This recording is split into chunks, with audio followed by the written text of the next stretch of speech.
الحق والحق والباطل والباطل كان زهوقا উপস্থিত আজকের বিশেষ সমাবেশে সম্মানিত সভাপতি সাহেব, পরিচালক এবং উপস্থিত আগত তৌহিদি জনতা, আমি আসলে আমার কথাকে দীর্ঘায়িত করবো না, শুধু একটি কথা বলবো। আমরা গত 5 বছরে শেখ হাসিনা সরকারের কাছ থেকে উপহার পেয়েছি কয়েকটি নাস্তিক। শুধুমাত্র গোটা কয়েকটি নাস্তিকরা আজ শেখ হাসিনাকে চালাচ্ছে এবং তাদের মদত দাদা খেয়ে বা খাড়া। আমাদের এখন উচিত খেয়ে বা খাড়া তাদেরকে মদত দিচ্ছে। এবং শেখ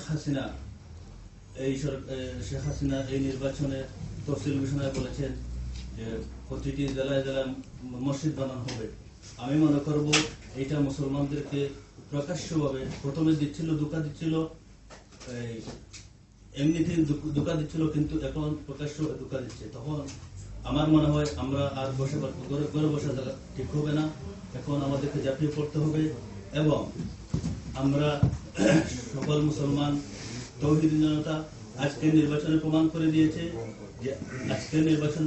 দিয়েছে যে আমরা এই সরকারকে চাই না।